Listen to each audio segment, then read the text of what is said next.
So this is our universal clip. It's similar to our fiberglass clip. The only difference is it's a two-piece system, so you'll actually be able to reuse this part here, and then these are just not reusable.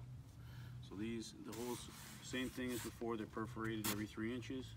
So you put these in where you feel you need to. Line them up there.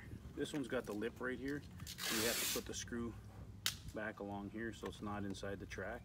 So we'll line this hole up here on the back there, because that's where we're going to put our self-tapping screw in. And then you take this and you slide that over and it'll get screwed.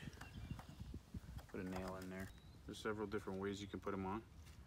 So if you got a higher profile, you put it in this way. If you have a lower profile, you turn it over, because this is offset, so that this won't be coming over the top.